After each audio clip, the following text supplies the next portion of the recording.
You saying you want a piece of me? I could drop you like a bag of dirt. You want a piece of me? You got it! The Sockjig Sneaker Podcast. We'll read his tweets for 38 minutes.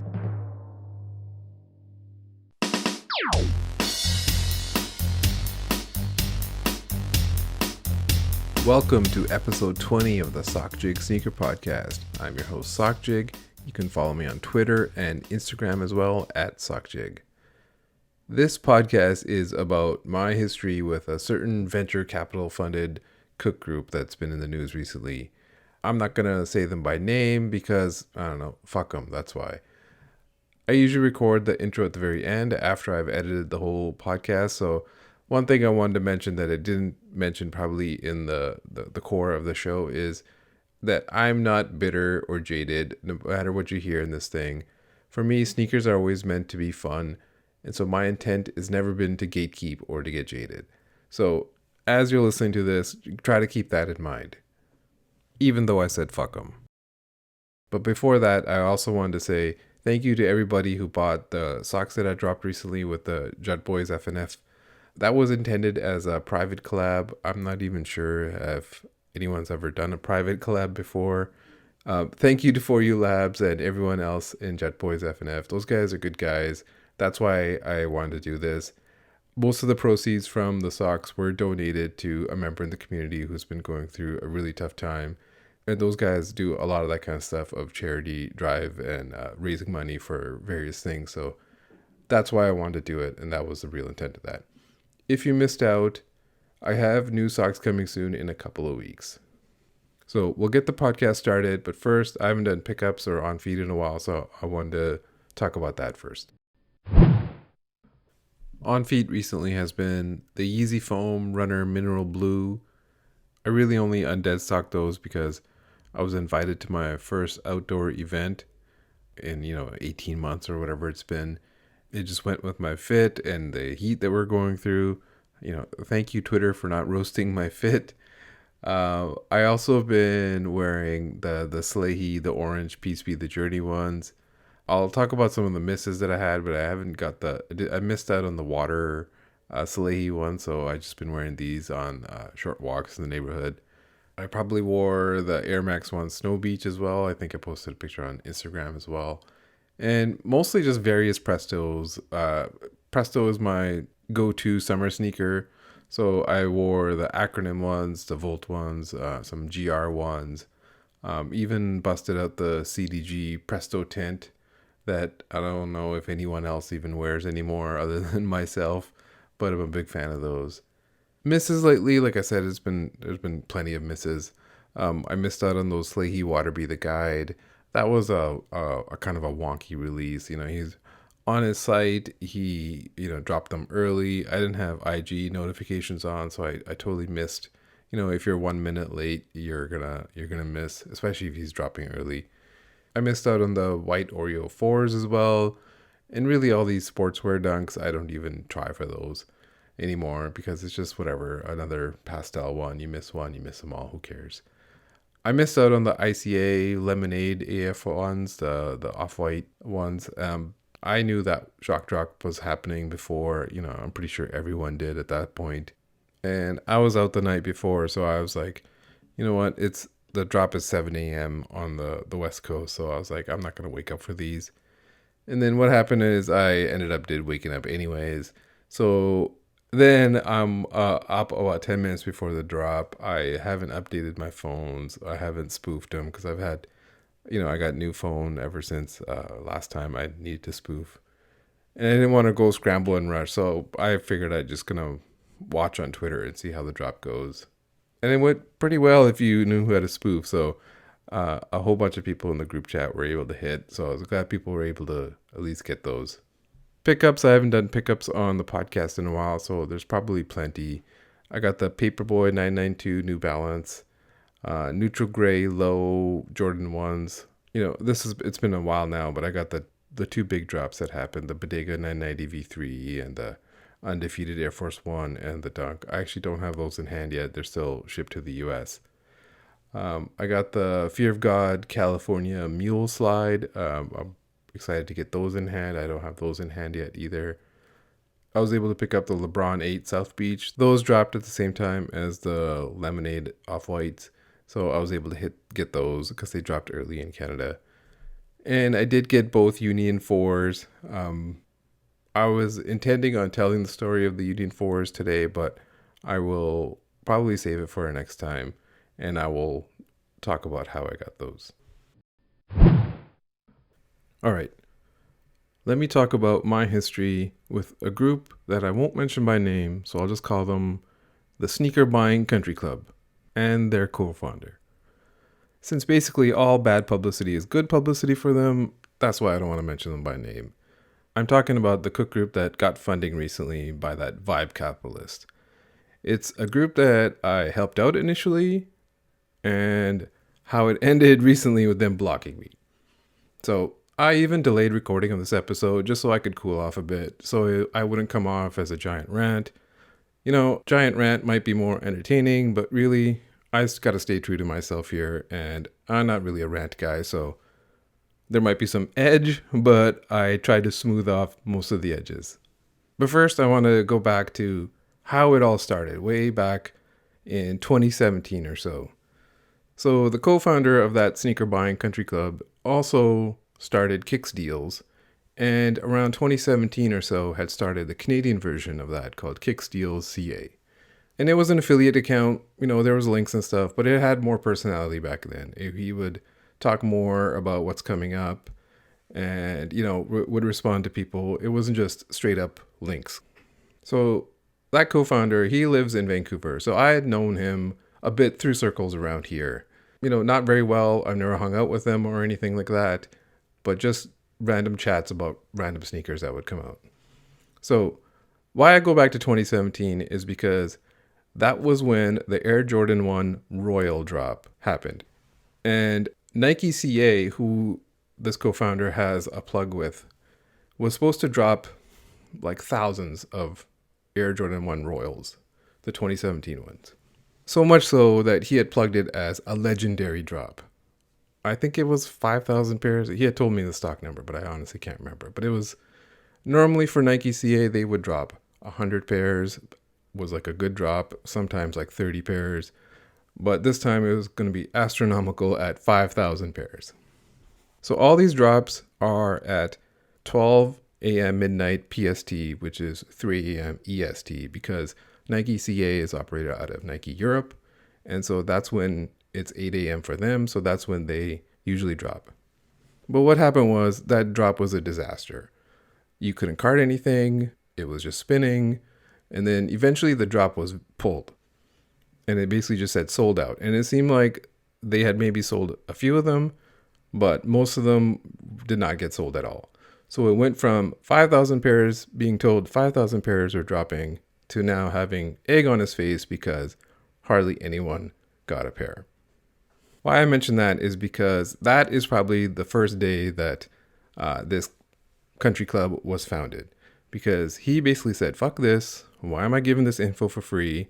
Why am I dealing with people yelling at me when I had nothing to do with the drop being pulled or people not being able to buy them?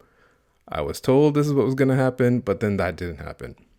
And if I'm going to give this information out, I might as well send it to paying members. So following that drop, probably late 2017, maybe early 2018, is when they started this country club. I had nothing to do with that. That was all them.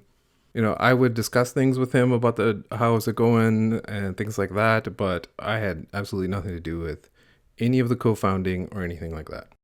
But he basically told me that he was having a hard time finding a monitor, and he was looking for someone who was able to provide a monitor. Now, if you go back to 2018 version of Sneaker Twitter and stuff like that, there was not like how it is now where there's cook groups everywhere. There was hardly any publicly available monitors available that you could just subscribe to like there are now with Zephyr and so many others. Really, there was just like a handful of groups that had monitors at the time that had some sort of service. There's like Soul Heat on Feet. Gauge, probably like Shoeplex and Notify, and excuse me if I'm forgetting a few others, but I know there are some original ones that had monitors. But the issue there is these are all resellers with monitors. Some of them are full-on cook groups, some of them just provide a monthly monitor, but they're all on the resale side of the aisle. And honestly, that's something I do, is I bridge those two worlds. I know people from both sides of the aisle. I knew someone who did provide that and wasn't on that resale side of the aisle, who could provide a monitor. So I said, hey, let me talk to someone. Maybe we can work something out. And I basically introduced the two. They talked, they had a deal. That was it. I was completely out of it other than that. So because of that connection, that introduction that I made, the country club now had a working monitor. And if you have a working monitor, you actually have something for a beta launch. Whatever they did on the other side of creating a branding and logo and stuff, I'm sure they did all that work as well. I had nothing to do with that. I just had the introduction is my part in their creation. So they were ready for a beta launch, and he even said, I'll get you a login, but I'm dumb. I said, forget that. I'll sign up and pay for it. And back then it was like this early reduced rate if you signed up for that early beta. My thought process was, it's good to support friends and their businesses. So just to repeat, I did not co-found that company. I did not work with them hand in hand or anything. I helped them make a networking connection and they were able to launch.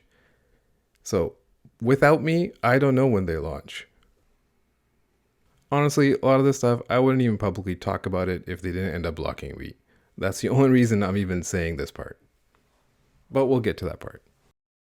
So for a year or so, the service is solid. I recommend it on podcasts I appear on. I tweet about it once in a while if it comes up.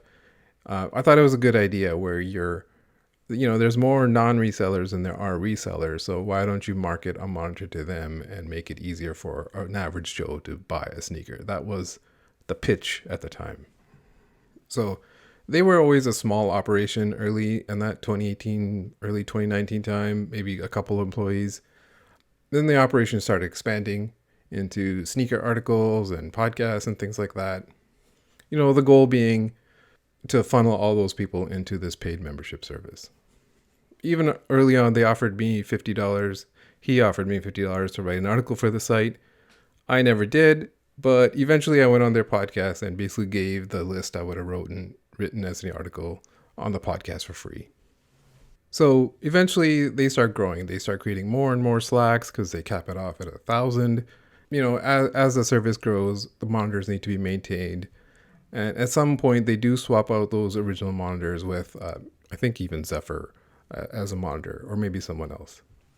So as their membership is growing, they're making money. They're on some startup incubator program, with the goal of getting venture capital funding.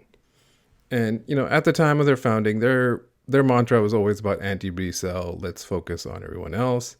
But somewhere along the way, the vision became about how StockX is the cause of everything wrong with the sneaker game and how StockX is evil, probably because StockX has made everyone a reseller and is ruining it for everyone. Honestly, I think most average country club member doesn't even care about that stance. They just want hype sneakers. You pay a monthly country club fee. That means you're entitled to them. That doesn't mean you're a better golfer. But their leader now firmly hates StockX. But of course makes no mention of eBay, which has been setting market price for decades now. The only difference between eBay and StockX is one listing. StockX has one listing. Obviously there's more differences, but that is the main difference. If you search for Jordan 1 on eBay, there's thousands of listings. If you search for those 2017 Royal ones on StockX, there's one listing. But most likely this is the pitch that worked in this incubator venture capital program. So as I mentioned, I would talk with the co-founder all the time, just about random, whatever sneaker is dropping. Is it going to resell? That kind of stuff. Just like how I talk on Twitter. But around this time is when he just stopped responding to me for days or weeks. I figured he's busy in VC pitches and, he's growing the company. who cares? We're just talking about random Jordan retros or whatever anyways. My Twitter account in the meantime has gained a following. I'm dropping socks. And maybe it's because my account talks about resale and things like that. That is why we talk less and less frequently, but I don't know. And then when we would talk, it was usually because he needed something. I think at one point last year, they were looking to replace their monitor again and asked me if I knew someone else. Whoever's providing their monitors now, I would just probably rip up that contract and charge 10 times more. What are they going to do? They're not going to say no. It's not easy for them to find a replacement. And they got $12.5 million in funding. In terms of support, around this time is when I'm dropping socks. He bought one pair at the discount price. I can say he bought a pair because he didn't buy it from my site, which everything on my site has a privacy policy, so I wouldn't talk about who bought it from my site. I remember telling him I'm releasing 50 pairs, and he says that's a lot. I should probably adjust my expectations. So, that's the support I got from him. And that he had recently sold 70 face masks to their thousands of members. And I just said, I got to believe it. But really, I'm kind of pissed because I'm dropping this kind of tongue-in-cheek fun project. Sockjig is my name. It's a sock that says Sockjig. Haha, I think it'll be a big hit. And he compared it to some dog shit face masks that some company is printing with their logo on it. But also, to be fair, we did do some group buys in his group for my socks, and members did buy them. And I appreciate that. And if they're going to bring that back and throw that in my face, it's like, even if I had all those back, I could sell those socks without those group buys. So, eventually we're not talking at all. Nothing really happened. There's no blow off or anything. And like I said, when a friend has a business, you support it. And say that you have a business and there's parts of it you like and parts you don't like. You say, hey, check out my friend's business. This is the part that I like. And you don't mention the other part. So if we're not friends, I don't have to cover for the part that I don't like. And I can say what I want. And that's basically what I do on Twitter. That's the freedom I have where I can say exactly what I want. And because there are no consequences, because I am this completely independent of everyone. So on episode 10 of this podcast, I basically have a nuanced takedown of their service. I even compare the moderating of the behavior that happens there to a prison design. I could have said George Orwell's 1984, you got nothing to hide. If you have nothing to fear, just cooperate and obey. As long as you're not reselling, trust me, we are watching. Is that from them or is that from 1984? And it's fair to say maybe I shouldn't have said that because it is someone I know. But really, you can listen back to that episode and judge for yourself if I was fair or not.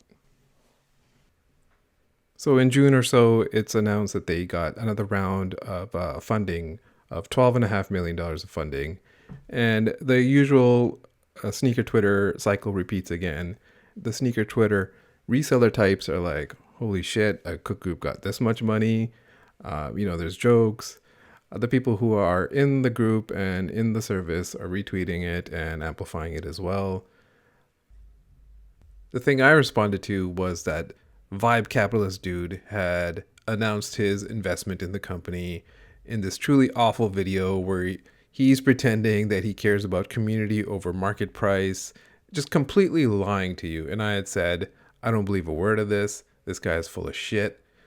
And that guy deserved it. He was fucking full of shit. And now some Vibe Capitalist guy is talking to me about sneaker culture, who was probably wearing like dirty Golden Goose sneakers, doesn't know anything. And he's talking down to me how he's going to save the culture, that he is the one with the answer because he's giving these groups funding. And I just thought it was a bunch of bullshit. And, I said, I think I even tweeted, to be clear, it's fine to build a sneaker company and saying, hey, we're doing something different over here from the usual chaos of sneakers. Come join us. We're a great community. Who's going to be mad at that? No one's going to be mad at that.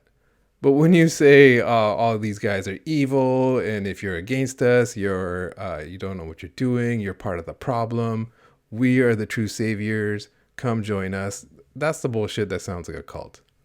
Honestly, I don't think they're really a cult, But really, it's just marketing bullshit that will work on an average consumer at who that they are targeting. So maybe it's gotten to the point where if they repeated it so much, they actually believe it and they've kind of indoctrinated themselves. Who knows? I remember someone tagged their wear testers guy, and that guy replied, "Hey, I have no problem with them." Well, that guy is also getting paid by them. On his YouTube, he's got affiliate links and probably gets paid a portion of those he refers to them. So whatever he's got to say about it doesn't mean anything to me. If anything, what's actually funny is the wear testers dude reviewed the Country Club shoe, the custom shoe that they had made, and compared it to Heaven's Gate Cult. So I talked some shit about their vibe capitalist dude who deserved it. But I'm still in the group. I'm kind of lurking there. Mostly I just use it to talk to the people I know. I don't need a monitor. I don't have notifications on for any monitor, really. Then about a week later, this article is published by Avi Zalon, I think his name is. Sorry if I'm mispronouncing your last name, Avi. And he writes an article saying, "Is the paid sneaker community soul savvy worth it?" And he's a former member who has left, so he's written an article. It's got way more edge and way less nuance than I did in my podcast episode. And it's got screenshots from Slack. The article goes through the pros and cons. The pros, he says, I think, are a good marketplace. For the cons, he says, you have to be online a lot. And it's still hard to cop manually these days, which we all know. And those are the same things I had said in my podcast episode as well. But then he also talks about how they like to blame StockX and not Nike. And he discloses that the other co-founder has family that works in Nike here in Canada, which I knew about, but I never said it because that other co-founder, I got nothing against him. He's a nice guy. The article also talks about this, how they have this, if you're not with us, you're against us mentality. And if you disagree, you're silenced. And how the founder wants, and his take is, he's saying how the founder wants everyone to kind of fall in line behind him against StockX. So I retweet this article, and 10 minutes later, I get an email saying, "Your automatic payments to the Country Club have been stopped." Honestly, I was kind of expecting getting kicked out of their group after my episode 10 podcast, but over a retweet, I just laughed. If it had ended there, I probably wouldn't have said anything. I wouldn't be doing this podcast.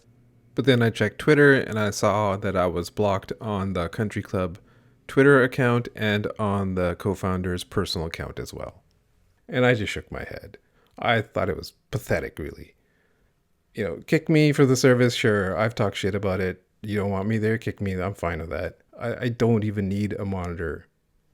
But the block, that was pathetic.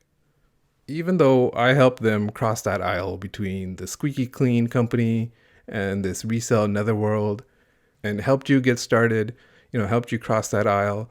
And this is how it ends, getting banned and kicked over a retweet, things that I didn't even say. That wasn't even my writing or article. Who knows how long it takes you to, get started without my help. Maybe it's a week, maybe it's months. Maybe it's not till summer of 2019 when Zephyr publicly launches, whatever, sliding doors. Either way, they can count up the revenue from those early beta days all the way till these monitors were publicly available in, summer 2019. And I played a part in every single one of those since. And really, it's fine to have a company with a point of view. If you're going to have a point of view, then it's fine for others to fairly criticize it. Even unfairly criticize it. You can respond, ignore, or block. They chose to block over a retweet. Again, something I did not write. People always put those retweets are not endorsements in their Twitter bio. The journalists do this all the time. It's like, do I have to do that shit here? All the criticism that I had is true. And their service is also solid. Both can be true at the same time, as my friend Brendan told me. That article said that it's not a place for open exchange of ideas and criticisms. And they showed that by blocking me literally 10 minutes after I retweeted it.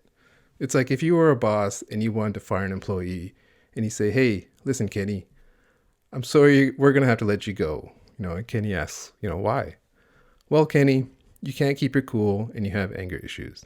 And then Kenny responds by flipping out and trashing the office, basically proving the very thing that you were saying to him.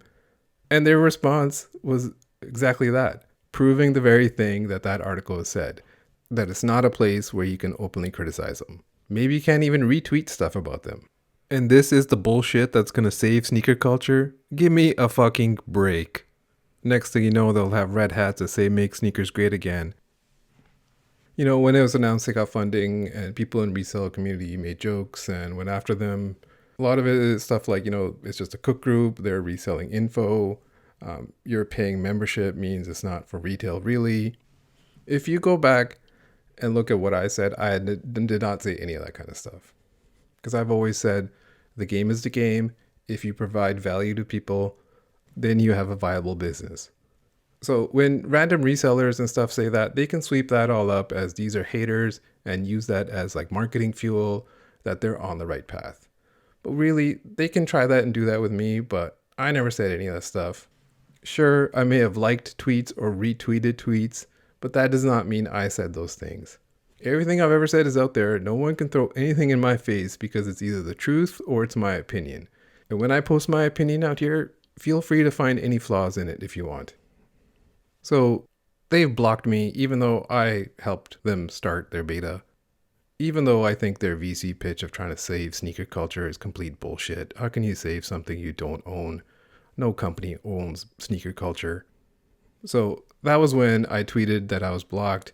And that was the first time I disclosed that I helped them start out. I think I made a meme using 1984 book cover poster and plastered the logo on it. I even said, if I referred you to this country club, my apologies. I'm not responsible for what they've become. Feel free to let them know. They got a good support staff. I thought I was helping a friend, as I would any friend, but I guess I got big timed. Honestly, I could make memes and jokes about this all day, even now. But I mostly stopped because people I know that work there, I still consider my friends. I stopped because of them. I don't want someone there to get fired because the co-founder knows that they are my friend. And I'm out here talking shit about them every single day. I don't think that would actually happen. But then again, I'm not the one calling the shots over there. So I tried to take the high road. I figured I'd save it for this podcast. I did get a lot of response from people within the Twitter community and from members that disagreed with me being blocked. And I appreciate all the outpouring of support I did get from people. People sent me screenshots of things that were being said in there. I did not solicit or ask for that kind of stuff. If someone doesn't want me around, I'm not going to go look for info or ask why. I think a few things were said by the co-founder. I think one of them said, he can't steal sneaker insight from us anymore, which is hilarious. Or the other one was, I could have texted him. But over what? Over a retweet? I'm the one who got kicked first. Why would I text someone I don't talk to who's not my friend?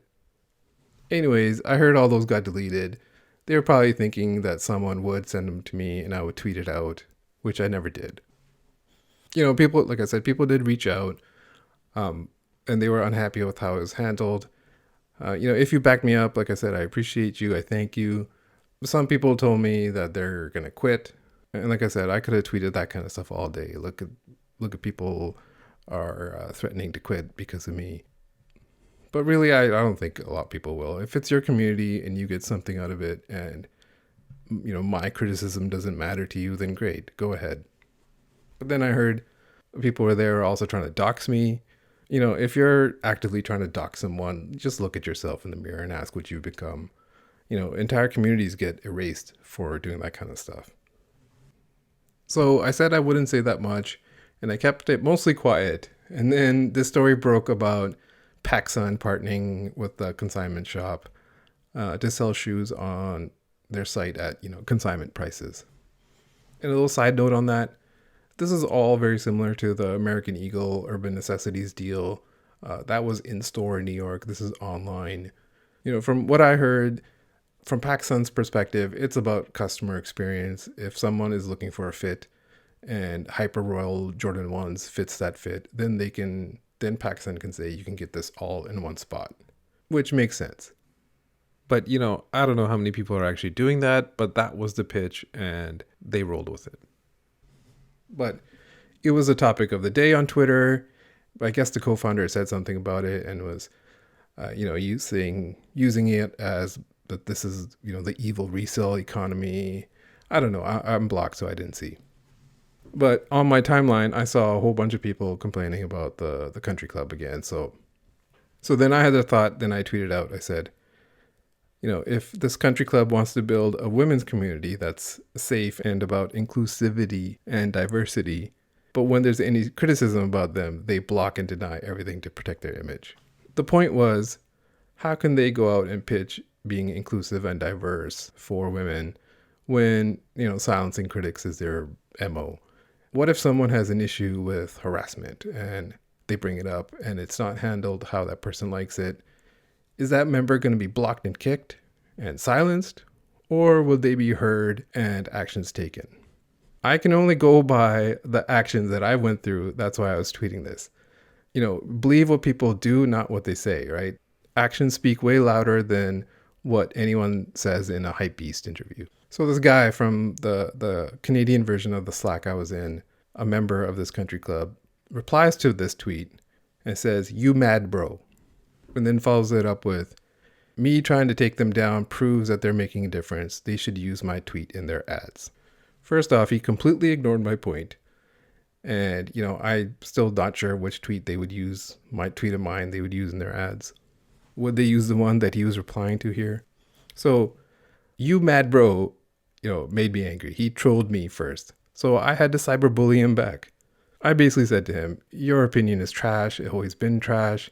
No one cares what you have to say. No one has the guts to say it."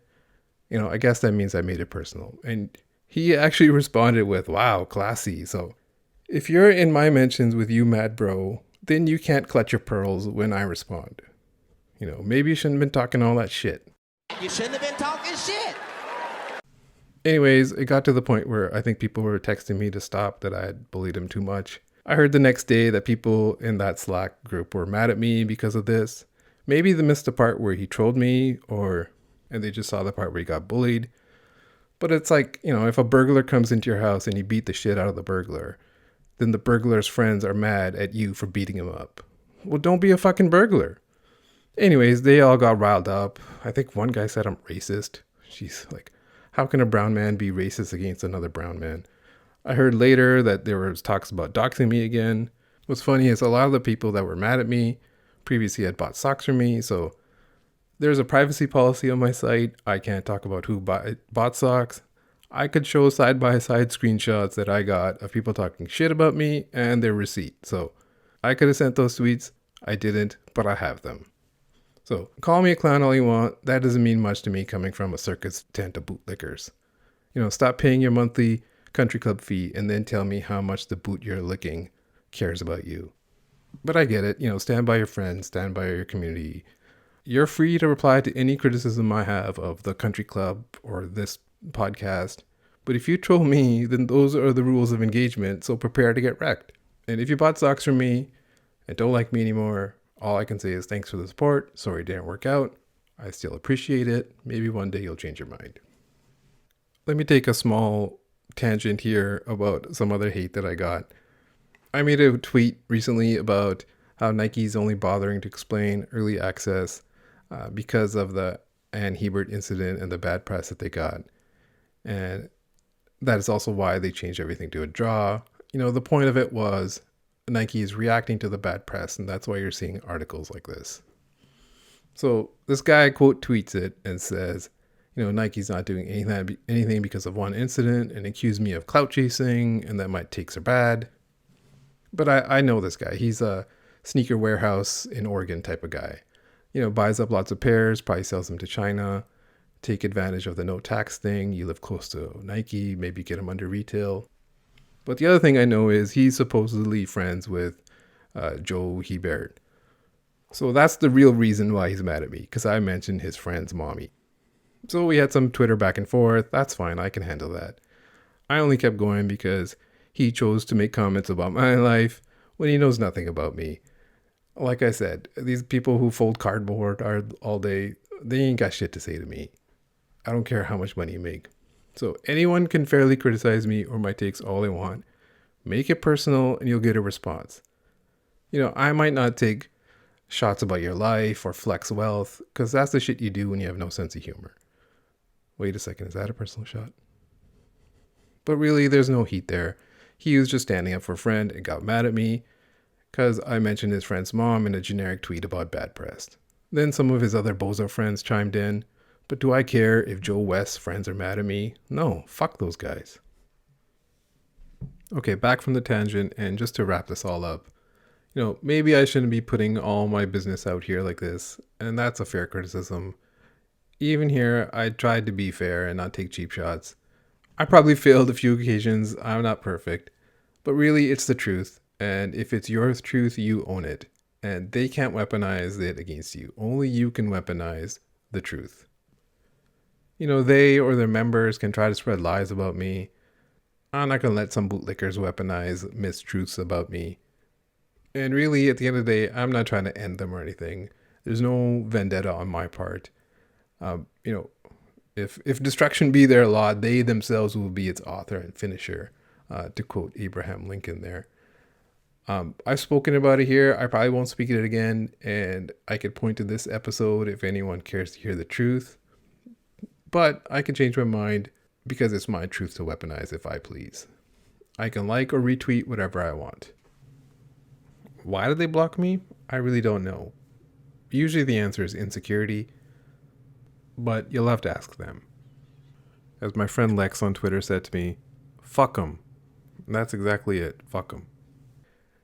And a friend said to me about after all this happened, who cares if they're hypocrites? The whole sneaker scene is full of hypocrites. And it's true, there's money jigs and raffles going on. Add this country club to the list and we move on. Maybe they were meant to become hypocrites this whole time. I'm sure they'll get more rounds of funding and this news cycle will repeat.